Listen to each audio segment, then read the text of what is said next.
Olá pessoal, tudo bom com vocês? Hoje vamos falar sobre aqui um momento exclusivo nesse contexto do canal. Vou fazer algumas considerações sobre esse canal Inteligência Limitada, um podcast onde o Frei Gilson está falando sobre o silêncio de Deus. Então, pedia a você que escute esse momento tão importante sobre o silêncio de Deus e também, se você gostar, inscreva no canal, faça o seu comentário, estamos juntos e vamos assistir. E aqui com lá eu vou parar o vídeo para dar também um contexto comentativo para vocês, nesse contexto do silêncio de Deus. Vamos adiante, vamos ouvir. Compreendido como um mistério.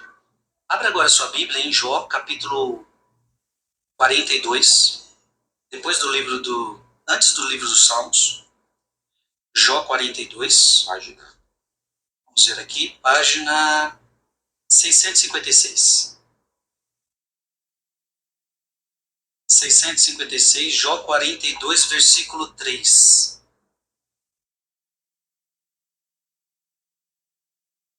Jó 42, versículo 3, pode ler. Quem é esse que obscurece assim a providência, com discursos ininteligíveis? É por isso que falei sem compreendê-las, maravilhas que me superam e que não conheço. Maravilhas que me superam. Estão acima do meu entendimento? Acima do seu entendimento. Então tem coisas que superam você, tem coisas que o Vilela nunca vai conseguir compreender.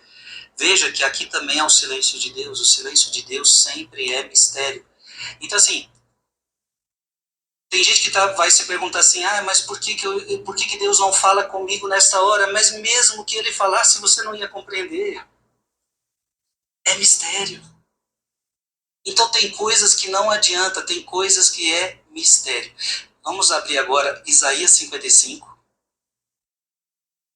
Isaías 55, página 1014.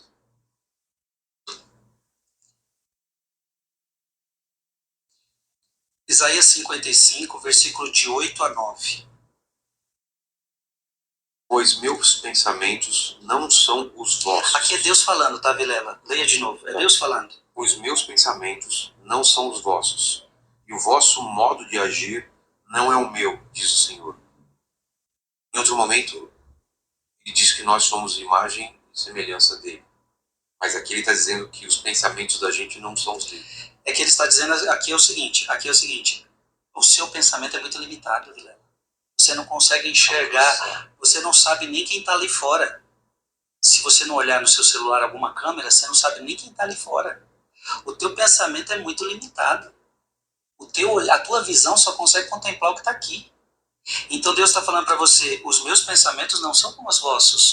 Pessoal, aqui no contexto está falando algumas citações bíblicas, como o Salmo, como o livro de Isaías. Esse contexto está falando sobre a limitação do ser humano, ou seja, que Deus, ele atrai cada um de nós pelo seu pensamento, mas o pensamento de Deus não é o nosso pensamento, ou seja, nós temos o pensamento de Deus, só que quando Deus fala através do seu próprio pensamento, ele não inclui a nós a ele, porque ele está falando aqui que nós, seres humanos, somos tão ilimitados, porque se eu falo aqui, se você fala aqui a meia hora ou a 20 minutos, os teus pensamentos, eles totalmente já são outros pensamentos, ou seja, 10 metros, 20 metros, você já pensa outra coisa diferente. Já Deus não. Deus, quando fala, o pensamento de Deus é correto. Vamos ouvir mais adiante. O de agir não é como o seu. Versículo 9. Mas tanto o céu domina a terra, tanto é superior a vossa a minha conduta, e os meus pensamentos ultrapassam os vossos. Então isso precisa ficar claro. Os pensamentos de Deus me ultrapassam. Então o primeiro tópico que eu quero deixar claro é: o silêncio de Deus, ele sempre será um mistério. Então às vezes, Vilela, na sua vida vai acontecer, mas Deus não fala comigo. É um mistério que talvez você não vai dar conta de compreender.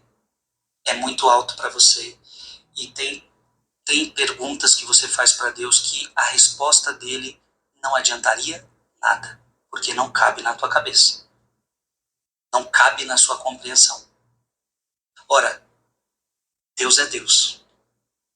Os pensamentos, Esse contexto está falando aqui que a ilusão se dá-se conta muito essa radicalidade do católico fervoroso, aquele que realmente se aproxima de Deus, aquele que vai em grupo de oração, aquele que vivencia sua vocação ardentemente, radicalmente. A gente vê aí muitas comunidades como Canção Nova, Shalom e outras Vida Criata que começaram há 40 anos atrás a experimentar essa fusão do Espírito Santo e sempre diz assim, ó, o pensamento de Deus não é o pensamento, mas o silêncio de Deus é um silêncio que um dia a gente precisa desse silêncio, ou seja, tudo é o tempo de Deus, entendeu? Se lembra aquilo, olha, não é tempo de Deus, é o silêncio, silencie para ouvir a Deus. Deus quer falar, mas Deus fala também através do silêncio. Você lembra quando você está no grupo de oração do teu coordenador, diz, olha, vamos orar, vamos ouvir o Senhor, o que Ele quer falar. Então, esse é um contexto mais radical, ultra radical, de que realmente essas pessoas que vivem constantemente em oração preferem silenciar, que o silêncio de Deus fale até a ele. Vamos ouvir. Então eu repito o exemplo do filho. Tem coisas que é melhor você deixar oculto ao seu filho, porque se você falar, vai piorar a cabeça dele. Ele não vai dar conta de pegar isso, de apreender isto. Isto vai prejudicá-lo. Deus é assim com a gente. Então, o silêncio de Deus é preciso ser entendido como um mistério. Para terminar esse tópico, Lucas, capítulo 2, versículo 50. Lucas, Eles, porém, capítulo 2, versículo de 50 a 51. eles, porém, não compreenderam o que ele lhes dissera. Aqui Jesus tinha ficado 3 dias perdido no templo. Lembra aquele fato que Jesus com 12 anos se perdeu? Sim. Ele ficou perdido no templo. Nossa Senhora e José, aflitos, ficavam procurando. E quando Jesus fala, não sabeis que eu devo ocupar-me das coisas do meu Pai, aí diz a palavra, versículo 50. Vou ler de novo, né? Isso. Eles, porém, não compreenderam o que ele lhes dissera. Eles não compreenderam.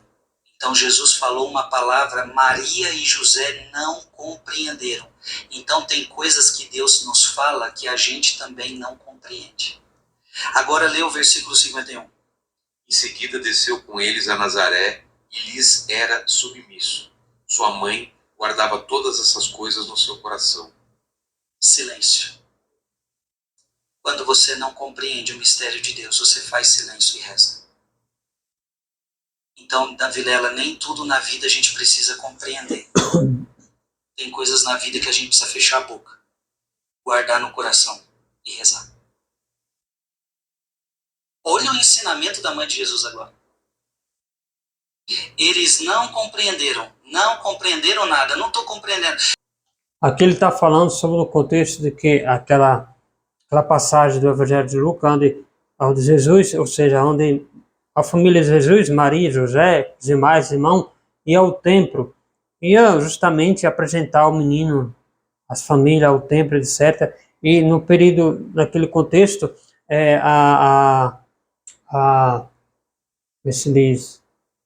nesse contexto, né, falando assim, o menino como se fosse se perde. Na verdade, é a mãe, os pais que se pedem de Jesus. E Jesus está ali, né, no templo. Mas quando Maria e Jesus se encontram com Jesus, ou seja, quando José e Maria se encontram com Jesus, não pergunta nada, guarda tudo no silêncio. Entendeu? Silêncio de Deus. Vamos ouvir novamente. Amém? Agora, o silêncio de Deus, eu quero que você entenda, Vilela, que o silêncio de Deus é um tempo de graça. Se Deus fazer silêncio com você, saiba que isso é um tempo de graça. Ele está te preparando para coisas maiores.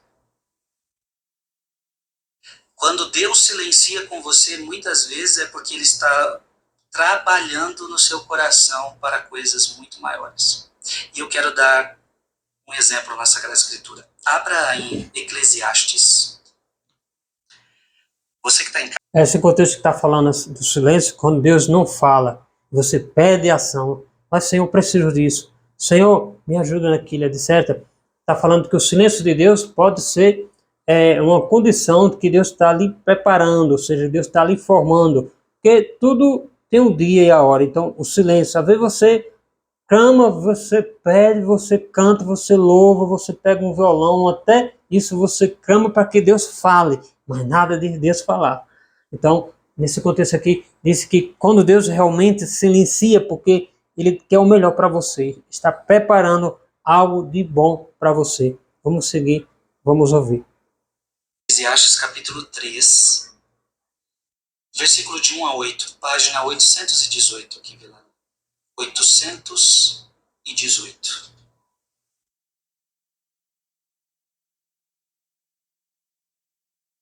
O silêncio de Deus como um tempo de graça. O tempo de Deus é diferente do nosso. Então, quando Deus faz silêncio, a gente fala, mas fala logo, tá demorando, ei, mas tem que entender que o tempo de Deus não é igual ao tempo. O Deus está fora do tempo, inclusive. Deus está fora do tempo. Um 1000 anos para Deus é como um dia. Deus está fora do tempo. Agora, olha, leia esse texto tão lindo de Eclesiastes, capítulo 3, versículo de 1 a 8. Isso aqui é muito legal. Para tudo há um tempo, para cada coisa há um momento debaixo do céu. Tempo de nascer e tempo de morrer. Tá tempo aí. de plantar, tempo de arrancar o que se plantou. Tempo de matar e tempo de curar. Tempo de demolir e tempo de construir. Tempo de chorar e tempo de rir. Tempo de gemer e tempo de dançar. Tempo de atirar pedras e tempo de ajuntá-las. Tempo de abraçar e tempo de apartar-se. Tempo de procurar e tempo de perder. Tempo de guardar, tempo de jogar fora. Tempo de rasgar e tempo de costurar. Tempo de calar e tempo de falar. Tempo de calar e tempo de falar. Tempo de amar e tempo de odiar. Tempo de guerra, tempo de paz. Gente, isso aqui é lindo. Então, o silêncio de Deus, ele se ajusta nessa sua vida, sabe? Porque às vezes você está lá brigando. Esse contexto que ele está falando e lendo, na verdade, é lá em Eclesiastes. Vai falar sobre o tempo determinado, há tempo para tudo. E realmente há tempo para calar. Então é um tempo que o silêncio de Deus também se prepara em nossa condição, na nossa vida religiosa, espiritual, para que a gente possa entender o que Deus quer falar. Se você grita, grita, e você louva, louva, você quer que Deus fale constantemente, então não é um momento certo que Deus possa, que Deus realmente vai falar hoje ou amanhã. Não, ninguém não sabe, porque realmente é um mistério o silêncio de Deus. Como foi ditado aí, o tempo, 1000 anos para Deus é como fosse nada, fosse um dia. Então, para Deus não há tempo, Deus está fora do limite do tempo. É como Santo Agostinho vai falar, o tempo não existe. Existe um tempo determinado para nós, ser humano, porque nós criamos esse tempo, somos limitados esse tempo, entendeu? Filosoficamente, é que o tempo, nós construímos esse tempo para que a gente possa se guiar com ele, mas para Deus, esse tempo, quando eu e você, por exemplo, quando você entra em sintonia profunda com Deus, o que acontece? Quando eu digo profunda com Deus, é uma oração profunda. Você não liga do tempo. O tempo passa, você pensa que o tempo é agora. Você pensa, poxa, que hora é? Já é essa hora, nem percebi. Então, porque o tempo com Deus é um tempo curto, mas é como se fosse assim, 1000 anos, um dia. Vamos prosseguir e ouvir mais. Mas eu quero plantar, mas agora não é tempo de plantar. O tempo de plantar na sua vida já passou. Ah, Deus, mas é que eu quero rir agora, eu quero rir, mas agora não é tempo de rir, é tempo de você chorar.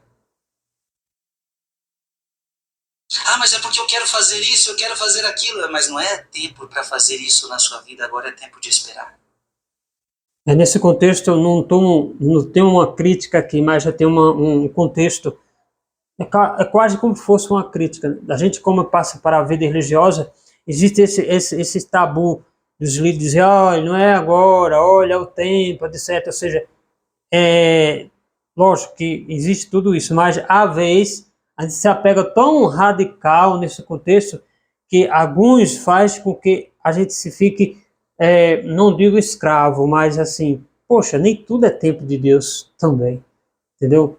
Lógico, eu estou falando aqui numa razão humana, porque às vezes a gente se torna ali muito assim, muito sacrificado por esperar tanta coisa, Deus falando, e o líder religioso diz assim, poxa, não, peraí, vamos esperar. Às vezes isso não é de Deus também, entendeu? Então não é um ato crítico que eu estou fazendo aqui, é um contexto que muitas vezes a gente fica apegado aquela instituição, aquela religiosidade, e que às vezes a gente quer esperar demais, mil anos não, mas 5 anos, 10 anos, que espera da moléstia essa? Perdão aí, é o meu linguajar. E, poxa, Deus é lógico, tem um silêncio de Deus, mas Deus vai ficar eternamente com esse silêncio? Não. A gente tem que ter o discernimento também sobre isso, né? É certo que o Frei está falando no contexto mais radical, espiritual, concordo com ele, mas às vezes esse contexto é colocado na instituição, nas congregações religiosas, como um amuleto, dizer, olha, não é tempo de Deus, às vezes precisa tanto de você, sacrifica tanto você, para dizer que o tempo não é de tempo de Deus. Lógico que o tempo de Deus é conforme a vontade de Deus, mas às vezes passa a vontade de Deus e o líder religioso faz com aquela vontade de Deus nos prosperar na sua vida. É só um contexto, uma crítica que eu estou falando. Vamos seguir adiante. Mas o que ele está falando está certo. O silêncio de Deus nos ensina a viver o tempo presente. O silêncio de Deus me ensina a viver o meu hoje, o meu agora, conforme ele se apresenta, conforme Deus permite, não conforme eu quero. Agora, vamos para... Eu não sei se você conhece a história de José do Egito. Vamos na vida dele e vamos ver o silêncio de Deus na vida dele. Abra aí sua Bíblia em Gênesis. Gênesis capítulo 37. Primeiro livro da Bíblia, 37.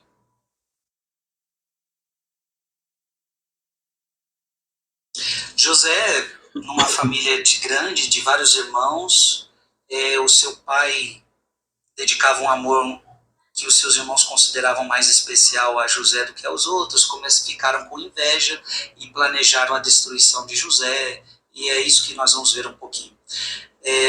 Gênesis capítulo 37, versículo de 23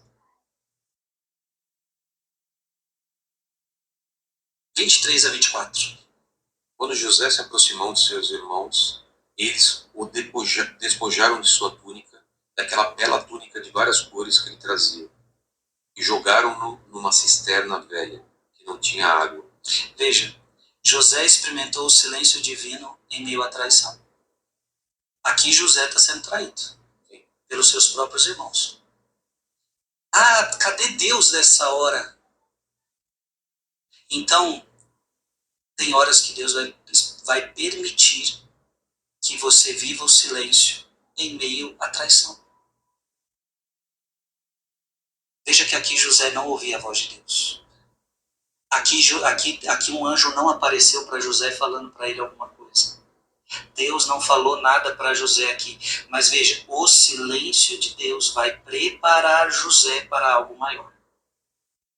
Quando Deus silencia e você aceita e vive na vontade dele, ele está preparando algo muito melhor que você. Agora segue o texto. Versículo 28. E sentando-se para comer, eis que, levantando os olhos, viram surgir no horizonte uma caravana de ismaelitas vindas de Galaade. Seus camelos estavam carregados de resina. Você está no versículo 28? Ah, não, 25, desculpa. Isso, 28. 28? 28. Ah, 37 e 28. Tá. E quando passaram os negociantes madianitas, tiraram José da cisterna e venderam-no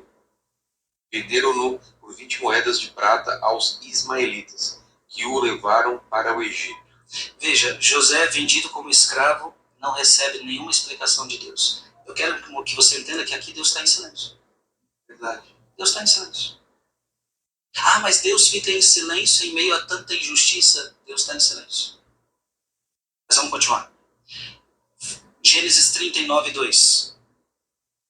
39, 2. 39, 2. O Senhor estava com José e tudo lhe prosperava. Ah, silêncio não é ausência. Quando eu falo que Deus está em silêncio, eu não estou dizendo que Ele te deixou. Eu não estou dizendo que Ele te abandonou. Leia de novo. O Senhor estava com José e tudo lhe prosperava. Se Deus está com você, tudo vai prosperar na sua vida, mesmo que as pessoas façam algo contra. Veja, se há injustiça de pessoas contra você, Deus é capaz de fazer tudo isso ser revertido. Continua. Morava na casa do seu senhor, o egípcio. Isto. Vamos agora para versículo Gênesis 39, 19 a 20.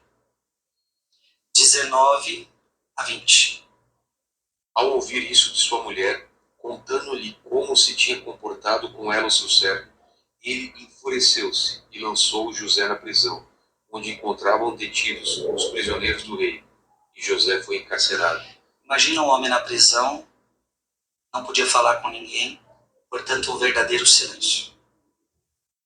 Há momentos na vida que a gente se sente assim. Abandonado por todos, traído, e parece que Deus me abandonou. Parece que Deus não está comigo. Mas repito, silêncio não é a ausência de Deus. Deus está preparando algo melhor. Deus precisa respeitar a liberdade desses traidores. Deus precisa respeitar a liberdade dos maldosos. Os justos muitas vezes vão sofrer as consequências dos maus. Mas Deus vai trabalhando na sua vida. Vamos continuar. Agora, Gênesis 40. Na sequência aqui, 40. quando ele foi encarcerado, o Senhor estava com ele. Aí é de novo, né? Olha lá, de novo, versículo 21, né? Que você está O Senhor lendo. estava com ele, mostrou-lhe sua bondade e fez que ele conquistasse a simpatia do chefe da prisão. Olha, eu nem estava programado para ler esse versículo. O Senhor estava com ele. E olha como os caminhos se abrem, né? A simpatia de quem estava ali cuidando da prisão. Vilela, quando a gente menos espera, as coisas acontecem do jeito que eu não do jeito que eu quis, mas de um jeito inesperado. E aqui é um jeito inesperado. Vamos para Gênesis 40, de 14 a 15. Quando fores feliz, lembra-te de mim e faz-me o favor de recomendar-me ao faraó, para que ele me tire dessa prisão, porque é por um rapto que fui tirado da terra dos hebreus, e aqui igualmente eu nada fiz para merecer a prisão. Ele está pedindo ajuda, ele está orando, me livra dessa prisão, mas Deus continua em silêncio. Até agora Deus não está falando nada. Vamos seguir. Gênesis 40, 23. 23. Mas o copeiro Mor não pensou mais em José, esqueceu-o. Olha lá que interessante. Mas o copeiro Mor não pensou mais em José, esqueceu. Vilela, essa é a nossa vida. Esquecidos pelas pessoas muitas vezes, nos sentimos sozinhos, nos sentimos isolados, parece que Deus não fala comigo, olha a situação que um homem bom está passando, por que eu estou passando por isso? Mas eu repito, é preciso entender que o tempo de silêncio de Deus é um tempo de graça, é um tempo de espera, mas é um tempo de graça. Vamos agora para Gênesis 41, 1. 2 anos depois. 2 anos depois. Caramba! Não é um dia nem dois. Nem porque Deus tem que me responder agora. Calma. 2 anos depois. O faraó teve um sonho. Encontrava-se ele perto do Nilo. Até aí, tá bom. Até aí. Então, 2 anos depois da prisão, sem ter a resposta de Deus. Agora vamos ver Deus quebrando o silêncio. Gênesis 41, 14. 14. Gênesis 41, 14. O faraó mandou chamar José, o qual foi imediatamente tirado do cárcere. Ele barbeou-se, trocou de roupas e apresentou-se diante do faraó. O faraó mandou chamar José. Aqui Deus está rompendo o silêncio. Depois de 2 anos. Lembra que a gente leu aquela primeira passagem? É tempo de chorar, é tempo de sorrir. É tempo de estar livre, é tempo de estar preso. A gente vai na vida, Vilela, temos que entender os processos de Deus. Agora, Deus estava preparando este homem na prisão. Para ele... Então, pessoal, a gente dá por encerrado esse contexto. O vídeo ficou um pouco longo, acho que mais de 10 minutos, 18 a 20 minutos. Mas é isso mesmo, sobre o silêncio de Deus. Se você gostou, compartilha, faça sua inscrição no canal, faça também teu comentário aqui no canal do Padre Jailson. Vamos adiante, que mais para frente vem mais conteúdo interessante. Bye bye, Deus abençoe você. Estamos juntos.